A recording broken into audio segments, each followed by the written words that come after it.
Good morning students. Last time हमने carbons compound के NCERT के क्वेश्चन स्टार्ट कर दिए थे।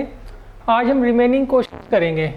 देखिए आज का पहला क्वेश्चन है, इसमें लिखा है people use a variety of method to wash clothes. लोग जो है अलग अलग तरीके अपनाते हैं कपड़ों को धोने के लिए। यूजली आफ्टर एडिंग सोप को ऐड करने के बाद they beat the cloth on a stone.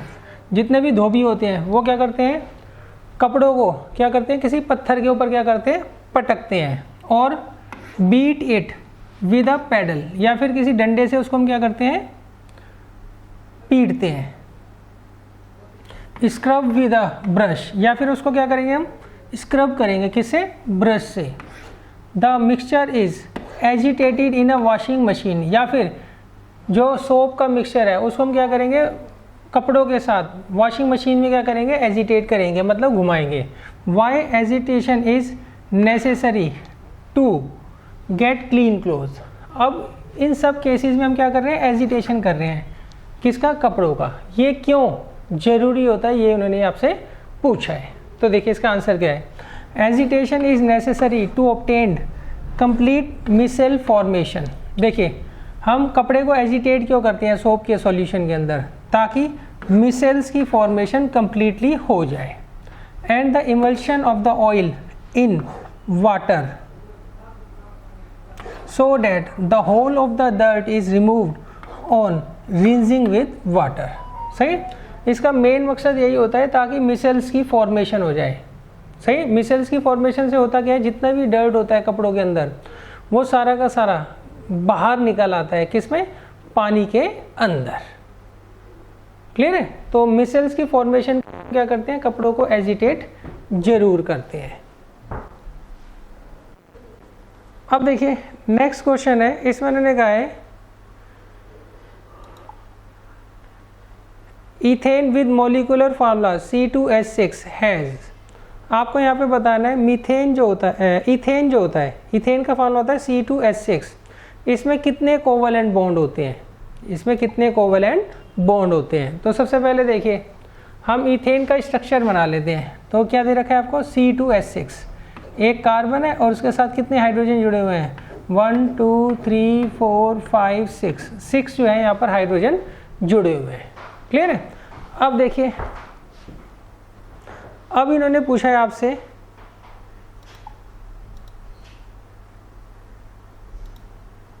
कि इसमें कितने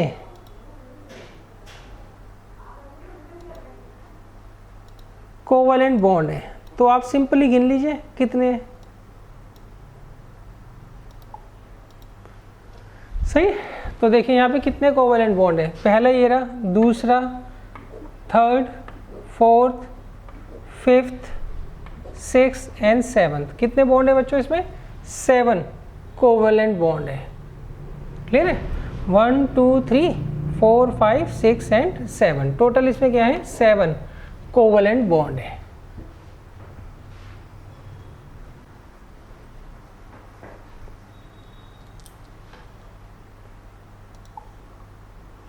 अब देखिए नेक्स्ट क्वेश्चन है, इसमें उन्होंने कहा है butanone is a 4 carbon compound. Butanone जो होता है ये 4 कार्बन का कंपाउंड होता है, मतलब इस कंपाउंड के अंदर कार्बन के 4 एटम होते हैं। सही, तो हमें क्या करना है, इसका फंक्शनल ग्रुप बताना है, इसका कौन सा फंक्शनल ग्रुप होता है। सही, ब्यूटेनॉन, तो देखिए नाम से आपको पहचानना पड़ेगा। अगर ये ब्यूटेनोइक एसिड होता तो इसका मतलब ये कार्बोक्सिलिक एसिड होता। अगर ये ब्यूटेनल होता तो इसका मतलब इसके अंदर फंक्शनल ग्रुप कौन सा होता है, एल्डिहाइड होता। अगर ये ब्यूटेनॉल होता तो इसके अंदर फंक्शनल ग्रुप क्या होता है, एल्कोहल होता है। यहाँ पे ब्यूटेनॉन है तो इसका मतलब इसके अंदर फंक्शनल ग्रुप कौन सा होगा, कीटोन जो होगा उसका फंक्शनल ग्रुप होगा। अब देखिए नेक्स्ट क्वेश्चन है, क्वेश्चन नंबर 3। इसमें उन्होंने क्या कहा है, इसमें उन्होंने कहा while cooking if the bottom of the vessel is getting blackened on the outside it means that. देखिए इसमें उन्होंने कहा, मान लीजिए आप किसी वेसल के अंदर खाना बनाते हैं और वो बाहर की साइड से काला पड़ जाता है, तो इसका मतलब क्या होता है, ये किस कारण होता है, the food is not cook completely, क्या इसका मतलब ये है कि फूड जो है उसके अंदर कम्प्लीटली कुक नहीं हो रहा है। क्लियर है। Second, the fuel is not burning completely, इसका मतलब होता है कि फ्यूल जो है वो कम्प्लीटली बर्न नहीं हो रहा है।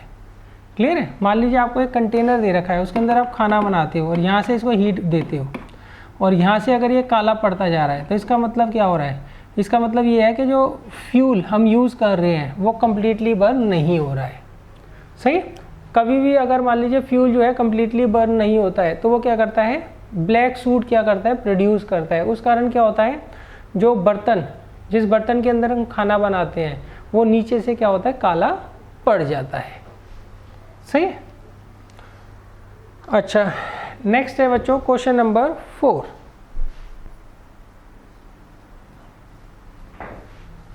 क्वेश्चन नंबर 4 में इन्होंने क्या कहा है,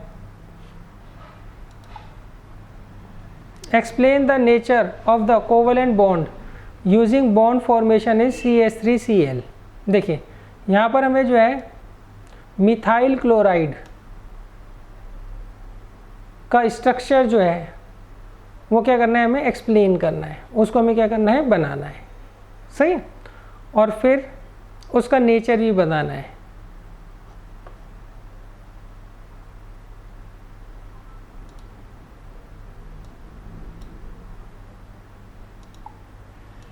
देखिए मिथाइल क्लोराइड का फार्मूला क्या होता है बच्चों, मिथाइल क्लोराइड का फार्मूला होता है CH3Cl।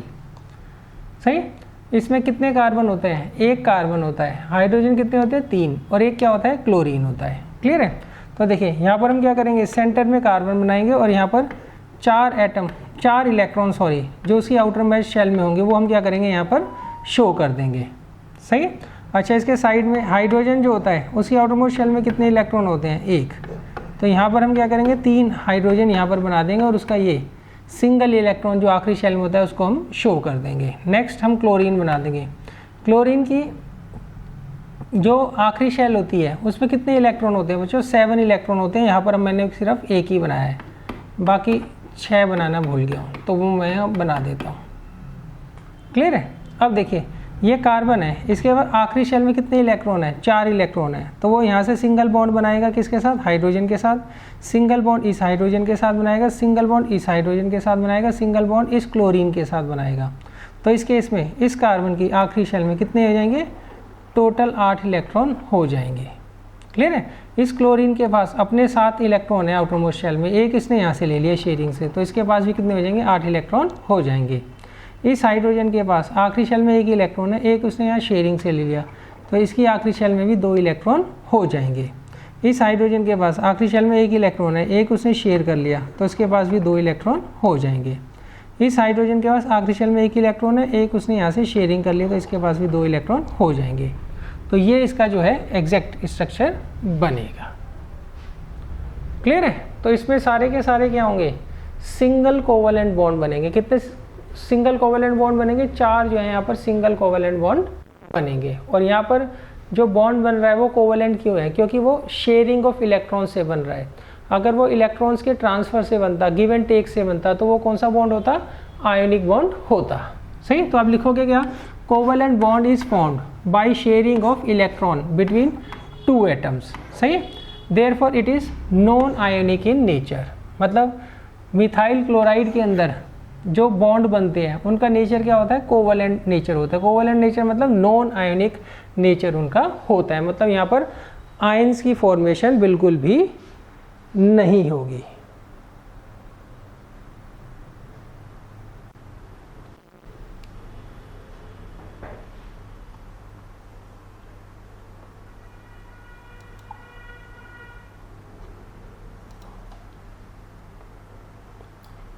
अब देखिए नेक्स्ट क्वेश्चन है,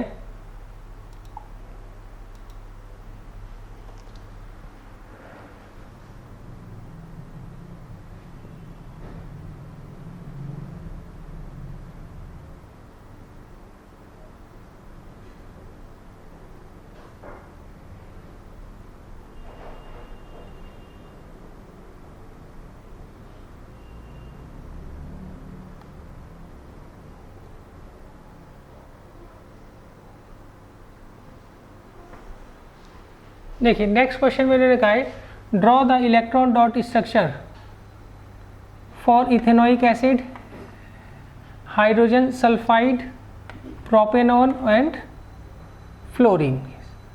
क्लियर है। तो सबसे पहले देखिए हम इथेनोइक एसिड का इलेक्ट्रॉन डॉट स्ट्रक्चर हम यहाँ पर बनाएंगे।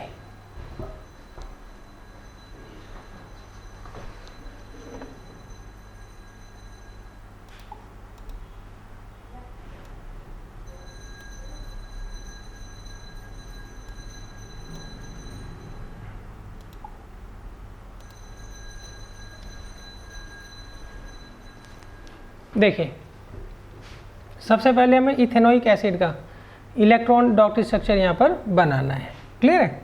तो इसका सबसे पहले फार्मूला देख लीजिए क्या होता है। फार्मूला होता है इसका CH3, इथेनोइक एसिड है ना बच्चों, इसका फार्मूला क्या था CH3COOH।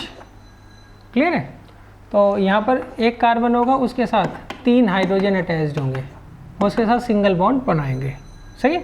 अच्छा, इस कार्बन के साथ दूसरा कार्बन अटैच्ड होगा और डबल बॉन्ड के साथ ऑक्सीजन अटैच्ड होगी और सिंगल बॉन्ड के साथ ऑक्सीजन और हाइड्रोजन, हाइड्रोक्साइड जो होगा आयन जो है वो उसके साथ अटैच्ड होगा।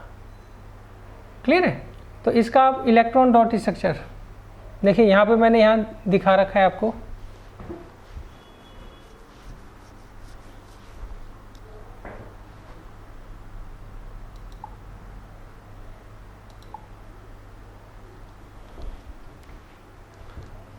देखिए ये सबसे पहले आपको कार्बन दे रखा है। कार्बन की आखिरी शेल में कितने इलेक्ट्रॉन होते हैं? 4 इलेक्ट्रॉन होते हैं। एक इलेक्ट्रॉन ये हो गया, एक इलेक्ट्रॉन ये हो गया, एक इलेक्ट्रॉन ये हो गया और एक इलेक्ट्रॉन ये हो गया। सही। ये कार्बन जिसकी आउटरमोस्ट शेल में 4 इलेक्ट्रॉन है, ये क्या करेगा, एक इलेक्ट्रॉन इस हाइड्रोजन के साथ शेयर कर लेगा और ये कार्बन जिसकी आखिरी शेल में 4 इलेक्ट्रॉन है, एक इलेक्ट्रॉन वो इस हाइड्रोजन के साथ शेयर कर लेगा, एक इलेक्ट्रॉन वो इस कार्बन के साथ शेयर कर लेगा और एक इलेक्ट्रॉन इस हाइड्रोजन के साथ शेयर कर लेगा। सही है। तो इससे हुआ क्या, इस कार्बन के पास अपने 4 थे, 4 उसने यहाँ से ले लिए, एक यहाँ से, एक यहाँ से, एक यहाँ से और एक यहाँ से, और इसने अपनी आउटरमोस्ट शेल कंप्लीट कर ली। सही। इस हाइड्रोजन के पास एक इलेक्ट्रॉन अपना था, एक यहाँ से ले लिया तो हो गए 2। इस हाइड्रोजन के पास एक अपना था, एक यहाँ से ले लिया, हो गए 2। इस हाइड्रोजन के पास एक अपना था, एक इसने यहाँ से ले लिया, इसके भी हो गए 2। क्लियर है। अब आते हैं इस कार्बन पे। इस कार्बन की जो आखिरी शेल है उसमें भी कितने इलेक्ट्रॉन होंगे? 4 इलेक्ट्रॉन होंगे, 1 2 3 और 4। सही। वो क्या करेगा, इस कार्बन के साथ एक इलेक्ट्रॉन शेयर करेगा। क्लियर है। अच्छा, यहाँ पर वो क्या करेगा, ऑक्सीजन के साथ 2 इलेक्ट्रॉन क्या करेगा, शेयर कर लेगा। क्लियर है। और यहाँ से इस ऑक्सीजन के साथ एक इलेक्ट्रॉन वो क्या करेगा, शेयर कर लेगा। तो इस कार्बन के अपने 4 थे, एक यहाँ से आया, 2 यहाँ से आए, एक यहाँ से आया, तो 8 इलेक्ट्रॉन इसकी भी आउटर मोस्ट शेल में हो गए। इस ऑक्सीजन के पास 6 इलेक्ट्रॉन है, 1 2 3 4 5 और 6। वो एक इलेक्ट्रॉन क्या करेगा, इस हाइड्रोजन से पकड़ लेगा, तो इसकी आउटर मोस्ट शेल में भी 8 इलेक्ट्रॉन हो जाएंगे। इसके साथ शेयरिंग करेगा। इस हाइड्रोजन के पास एक इलेक्ट्रॉन अपना था, एक इसने हाइड्रोजन से ले लिया, तो शेयरिंग से तो इसके भी आउटर मोस्ट शेल में कितने इलेक्ट्रॉन हो गए, 2 इलेक्ट्रॉन हो गए। क्लियर है। तो ये इसका प्रॉपर स्ट्रक्चर बन जाएगा। तो इस तरीके से जो है इथेनोइक एसिड की हम इलेक्ट्रॉन डॉट स्ट्रक्चर बना लेंगे।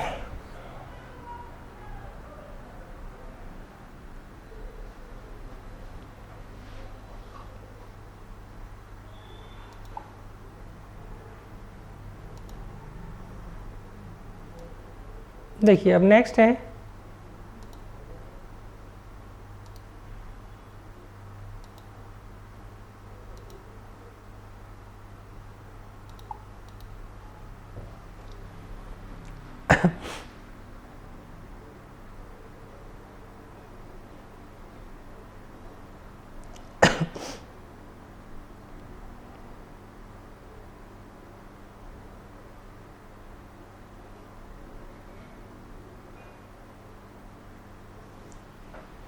नेक्स्ट है बच्चों H2S, हाइड्रोजन सल्फाइड। सही। ये बच्चों यहाँ पे S आना था, मैंने गलती से C लिख रखा है। क्लियर है। अच्छा, अब देखिए सल्फर की आउटर मोस्ट शेल में इसका इलेक्ट्रॉनिक कॉन्फ़िगरेशन क्या होता है, सल्फर का 286। इसकी आउटर मोस्ट शेल में कितने इलेक्ट्रॉन होते हैं, 6 इलेक्ट्रॉन होते हैं। तो 4 यहाँ बना दिए, 5वां ये हो गया, छठा ये हो गया। क्लियर है। अब ये क्या करेगा, अपनी आउटर मोस्ट शेल में 8 इलेक्ट्रॉन करने के लिए एक इलेक्ट्रॉन इस हाइड्रोजन से शेयर कर लेगा, एक इलेक्ट्रॉन इस हाइड्रोजन से शेयर कर लेगा। तो टोटल इसकी आउटर मोस्ट शेल में कितने हो गए, 8 इलेक्ट्रॉन हो गए। अब इस हाइड्रोजन के पास एक इलेक्ट्रॉन तो है ही, ये वाला एक उसने शेयरिंग से ले लिया, तो इसके पास 2 इलेक्ट्रॉन हो गए। सिमिलरली इस हाइड्रोजन के पास एक अपना था, एक इसने यहाँ से शेयरिंग से ले लिया, तो इसके भी आउटर मोस्ट शेल में 2 इलेक्ट्रॉन हो गए। तो इस तरीके से जो हम इलेक्ट्रॉन डॉट स्ट्रक्चर इसका बना देंगे। क्लियर है। नेक्स्ट है बच्चों प्रोपेनॉन। प्रोपेनॉन किस में आता है बच्चों, ये आता है कीटोन में। इसका फॉर्मूला क्या होता है, CH3COCH3। सही, प्रोपेनॉन। तो प्रोपेन का मतलब क्या होता है, यहाँ पे 3 कार्बन के एटम होंगे। क्लियर है। अब देखिए इसका स्ट्रक्चर कैसे बनेगा, पहले आप रफ इस तरीके से बना लेना। ये CH3 हो गया, फिर ये CO हो गया और ये CH3 हो गया। सही, फिर इसमें इलेक्ट्रॉन्स आप क्या करना, अटैच कर कर दिखा देना। क्लियर, कैसे दिखाएंगे, ये रहा कार्बन, इसकी आउटर मोस्ट शेल में 4 इलेक्ट्रॉन है, 1 2 3 और 4।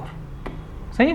अब ये कार्बन क्या करेगा, एक इलेक्ट्रॉन इस हाइड्रोजन से शेयर कर लेगा, एक इससे शेयर कर लेगा, एक इस हाइड्रोजन से शेयर कर लेगा, एक इस कार्बन से शेयर कर लेगा, तो हो गए इसके 8 इलेक्ट्रॉन। इस हाइड्रोजन के पास एक इलेक्ट्रॉन है, एक शेयरिंग से आ गया।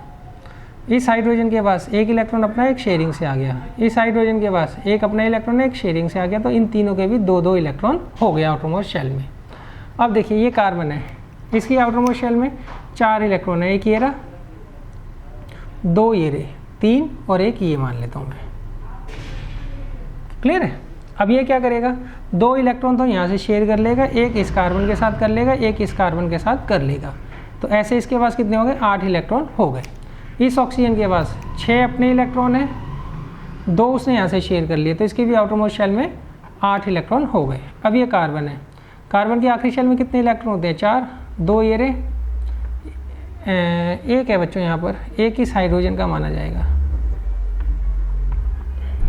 सही, एक ये रहा, एक ये रहा, एक ये रहा और एक ये रहा। सही, तो ये क्या करेगा, एक इलेक्ट्रॉन इससे शेयर करेगा, एक इससे, एक इससे, एक इससे। तो फाइनल जो है इसका ये इलेक्ट्रॉन डॉट स्ट्रक्चर बन जाएगा। क्लियर है।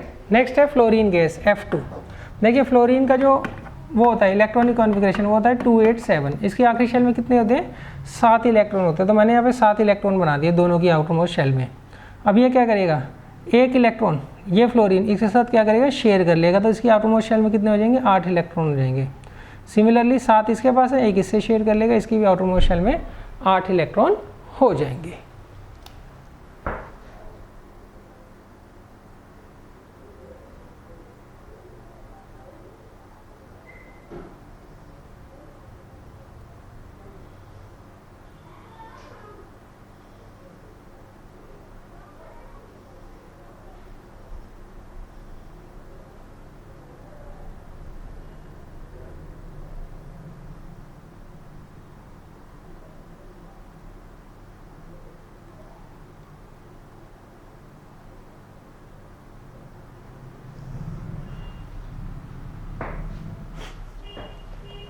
अब देखिए नेक्स्ट क्वेश्चन है, what is an homologous series. Homologous series क्या होती है, हमें विद एग्जांपल जो है इसको समझाना है।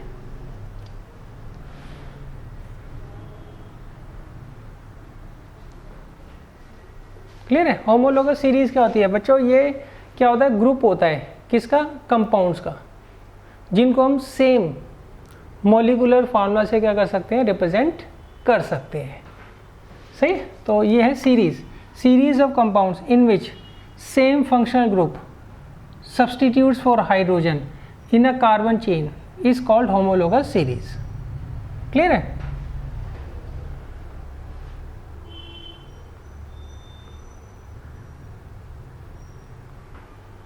अच्छा, जैसे कि मान लीजिए आपको एग्जांपल दे रखा है CH3OH, C2H5OH, C3H7OH। सही है। अच्छा, आप इसको इस तरीके से भी वो कर सकते हैं, डिफाइन कर सकते हैं। ये सीरीज ऑफ कंपाउंड्स होती है जिनका सेम फंक्शनल ग्रुप होता है। सही है। और नॉर्मली हम क्या करते हैं, फंक्शनल ग्रुप को एक हाइड्रोजन के एटम से रिप्लेस करते हैं। सही। अब जैसे मान लीजिए मिथेनॉल है, ये इथेनॉल है और ये प्रोपेनॉल है, सही है। इन सब का सेम फंक्शनल ग्रुप है। फंक्शनल ग्रुप कौन सा है? एल्कोहल। तो ये क्या कहलाएंगे? ये होमोलोगस सीरीज कहलाएगी, किसकी? एल्कोहल की। क्लियर है? अच्छा, इसकी कुछ प्रॉपर्टीज़ देख लीजिए। इनमें दो कॉन्जिक्यूटिव जो मेंबर्स होते हैं किसी भी होमोलोगस सीरीज में, उनमें CH2 का डिफरेंस होता है, मतलब एक कार्बन और 2 हाइड्रोजन के एटम का हमेशा डिफरेंस आपको देखने को मिलेगा। और जब आप इनका वो देखोगे, मॉलिक्यूलर मास देखोगे, इसका मॉलिक्यूलर मास निकालिए और इसका मॉलिक्यूलर मास निकालिए, 14 यूनिट का जो है इनके बीच में डिफरेंस आपको देखने को मिलेगा।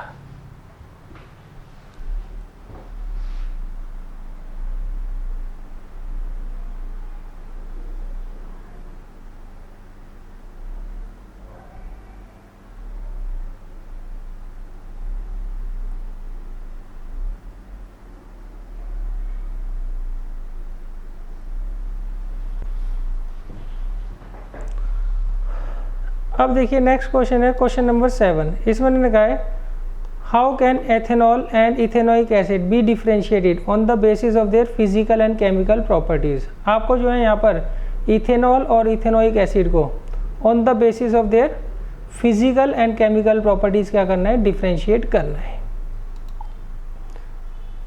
क्लियर है? अब देखिए सबसे पहले हम फिजिकल प्रॉपर्टीज़ की बात करते हैं। Melting and boiling point of the two compounds are different. इन दोनों के जो मेल्टिंग और बॉइलिंग पॉइंट होते हैं वो क्या होते हैं? डिफरेंट होते हैं। By determining their melting point and boiling point the two compounds can be differentiated. सही है? हम सबसे पहले इनको उनके मेल्टिंग पॉइंट और बॉइलिंग पॉइंट के बेसिस पर डिफरेंशिएट कर सकते हैं। जैसे इथेनॉल है, इथेनॉल का मेल्टिंग पॉइंट जो होता है वो होता है 156 केल्विन और बॉइलिंग पॉइंट होता है 351 केल्विन। जबकि इथेनोइक एसिड का जो मेल्टिंग पॉइंट होता है वो होता है 290 केल्विन और इसका बॉइलिंग पॉइंट होता है 391 केल्विन। तो पहला जो डिफरेंशिएट है वो हम on the basis of their physical properties करेंगे। अब देखिए केमिकल प्रॉपर्टीज़ के हिसाब से आप कैसे कर सकते हैं।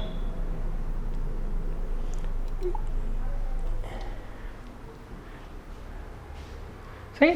अब देखिए इसे हम करेंगे, अगर मान लीजिए इथेनोइक एसिड को आप रिएक्ट कराते हैं किसके साथ? सोडियम हाइड्रोजन कार्बोनेट के साथ, तो उस केस में कार्बन डाइऑक्साइड गैस क्या होती है? लिबरेट होती है। कार्बन डाइऑक्साइड गैस क्या होती है? लिबरेट होती है। जबकि इथेनॉल के साथ ऐसा नहीं होता है। मान लीजिए आपको इथेनोइक एसिड दे रखा है, इसे आप सोडियम बाइकार्बोनेट के साथ रिएक्ट कराएंगे, सही है? तो इसमें क्या बनता है? सोडियम इथॉक्साइड बनता है, कार्बन डाइऑक्साइड गैस बनती है और हाइड्रोजन वाटर क्या होता है? रिलीज होता है। क्लियर है? जबकि ये रिएक्शन अगर हम सोडियम बाइकार्बोनेट की रिएक्शन कराएंगे किसके साथ? इथेनॉल के साथ, कोई भी रिएक्शन नहीं होगी। क्लियर है?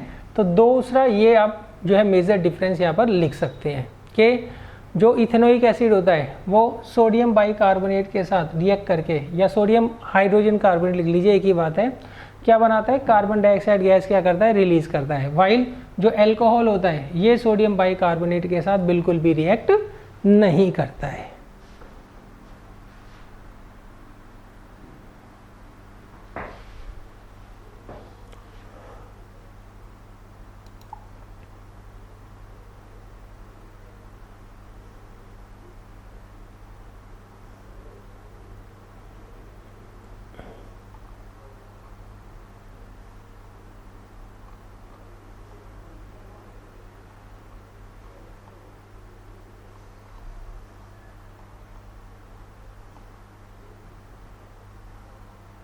अब बच्चों देखिए क्वेश्चन नंबर 8 जो है ये इस साल आपके कोर्स में नहीं है,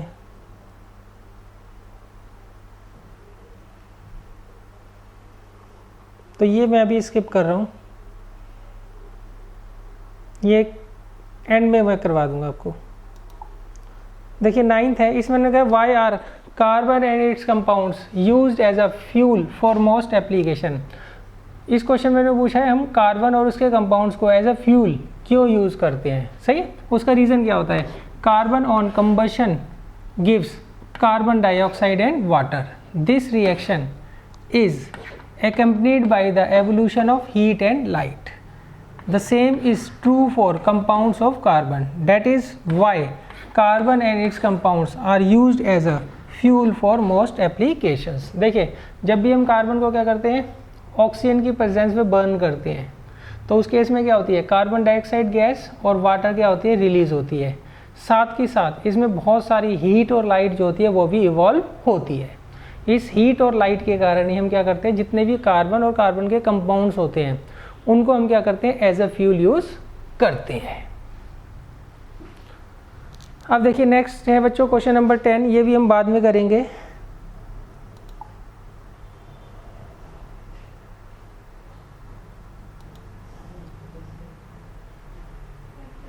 देखिए अब नेक्स्ट है क्वेश्चन नंबर 11, इसमें कहा what will you observe if you test soap with litmus paper. देखिए इसमें कहा अगर मान लीजिए आप सोप को लिटमस पेपर के साथ टेस्ट करते हैं तो आपको क्या देखने को मिलेगा। तो सबसे पहले सोप के बारे में जान लीजिए। Soap is a sodium salt of fatty acid. Soap क्या होता है, ये सोडियम सॉल्ट होता है किसका, फैटी एसिड का। सही। It is obtained by the treatment of, ये आपको लिखने की जरूरत नहीं है, सही है, आप सीधा लिखिए सोप जो होता है ये सोडियम सॉल्ट होता है किसका, फैटी एसिड का। सही है।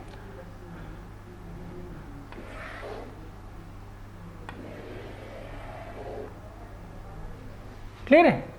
अच्छा अब इसमें उन्होंने कहा है it's water solution will be slightly alkaline and will turns red litmus blue. Clear है।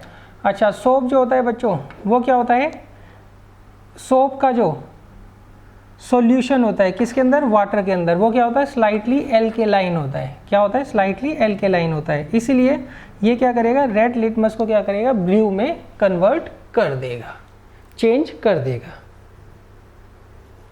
क्लियर है।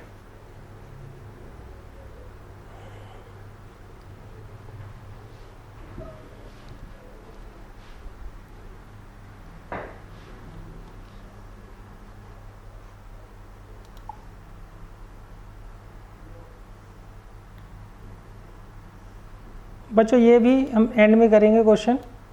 नेक्स्ट क्वेश्चन उनका है which of the following hydrocarbons undergo addition reaction.